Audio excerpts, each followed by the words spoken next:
Abafaram nossa voz, mas se esqueceram de que não estamos sós. Abafaram nossa voz, mas se esqueceram de que não estamos sós. Essa vai pra todas as mulheres marianas, índias, brancas, negras, pardas, indianas. Essa vai pra você que sentiu aí no peito quanto é essencial ter no mínimo respeito. Nesse cenário de censura e opressão, surgem jornais militantes e clandestinos, atuando como imprensa alternativa no Brasil durante a ditadura militar.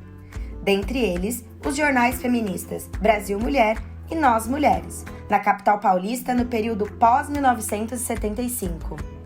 No começo da década de 80, surgem também outros jornais de destaque, como o Mulheril, formado inicialmente por pesquisadoras acadêmicas, e o Xana com Xana, de caráter lésbico feminista.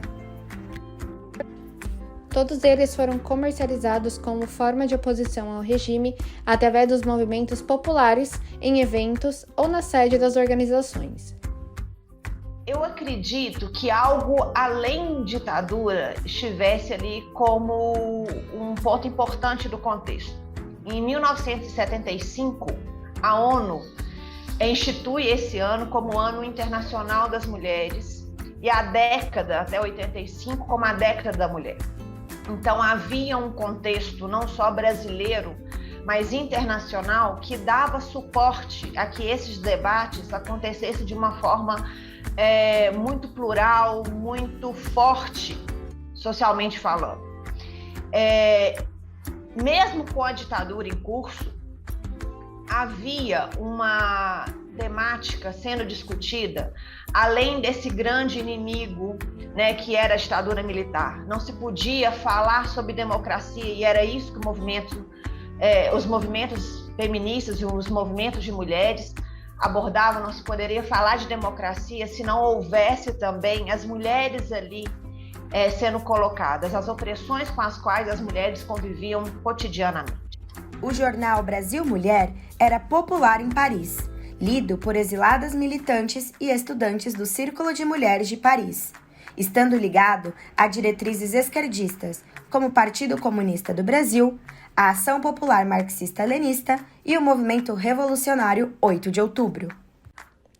Como havia certa proximidade entre a direção do jornal e as exiladas, o surgimento do Nós Mulheres foi propiciado ao voltarem ao Brasil em 1976, agrupando ex-militantes da Vanguarda Popular Revolucionária, VPR, da Vanguarda Armada Revolucionária Palmares, VAR Palmares, do Partido Comunista Brasileiro, PCB, e mulheres autônomas.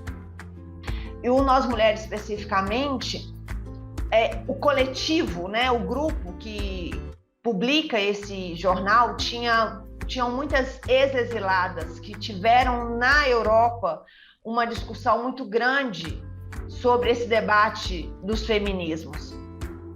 E principalmente ao trazer para cá, e aí lembrando, né, quem foi exilada foram pessoas da classe média, né, elas fazem também uma discussão muito forte com os clubes de mães, que são as mulheres da periferia. Os temas buscavam inserir na sociedade assuntos antes vistos como particulares, mas que precisavam urgentemente de politização. Dentre eles, a necessidade de creches e planejamento familiar, o aborto, a sexualidade, a violência doméstica, a necessidade de divisão das atividades do cotidiano e da criação dos filhos. Abordava-se ainda o campo da educação, destacando como a distinção de gênero e comportamento era feita desde a infância e como isso se refletia no agir da mulher, devendo ser sempre dedicada ao lar, à família, estando arrumada e exalando feminilidade, sem esquecer, é claro, do mais importante, a submissão. Abre aspas. Desde que nascemos, nós mulheres ouvimos em casa, na escola, no trabalho, na rua, em todos os lugares, que nossa função na vida é casar e ter filhos. Que nós mulheres não precisamos estudar nem trabalhar, pois isto é coisa para homem. Os próprios brinquedos da nossa infância já nos preparam para cumprir estas funções, que dizem ser a função natural da mulher, mãe e esposa. Nós, meninas, devemos sempre andar limpinhas e brincar, de preferência dentro de casa, de boneca, de comidinha, de casinha. E os meninos podem andar sujos e brincar na rua, porque são moleques e porque devem se preparar para tomar decisões, ganhar a vida e assumir a chefia da casa. Fecha aspas. Assim, debatia o Jornal da Época em seu editorial. A ditadura ela vem muito ferrenhamente sobre as mulheres, porque tem uma autora, a Maria Lígia Quartim de Moraes, da Unicamp, ela vai dizer que as mulheres sofreram muito mais os efeitos da ditadura, porque elas eram perseguidas, torturadas, condenadas, porque elas estavam, primeiro, indo contra o que era o específico do ser mulher, né, no sentido de sair do ambiente doméstico, né, querer outras coisas que não a procriação da família, o cuidar desse ambiente doméstico. E, além disso, elas estavam indo contra, né, ao governo. Então, elas eram duplamente ofendidas, perseguidas, torturadas, porque elas faziam duplamente o que não era permitido, né, vamos dizer assim. Era pela emancipação, não só feminina, que esses jornais lutavam, sobretudo neste Brasil militar, prezando por discussões em função da realidade brasileira e latino-americana. Ressaltava-se que o feminismo não era algo contra os homens e que a causa dizia a respeito de todos. O editorial de número 0 do jornal Brasil Mulher deixava explícita a opinião de que não gostaria de ser visto como um jornal para mulheres, à medida que as causas defendidas também diziam respeito ao entendimento e comoção do meio masculino, o que era e é necessário para que essa realidade machista e patriarcal possa mudar. Abre aspas. Mas não é só.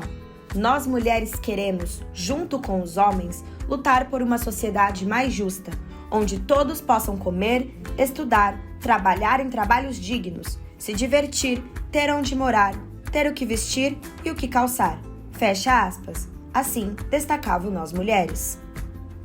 É importante alertar que o feminismo nesses periódicos se vinculava aos debates sobre exploração, relações de poder e as desigualdades no mercado de trabalho, unindo-se às lutas da classe operária.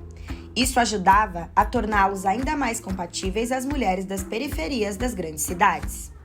O debate de mulheres negras, a partir destes contextos, apesar da pouca representatividade que tinham dentro desses jornais, era reverenciada por Lélia Gonzalez, a única colunista negra do Mulherio.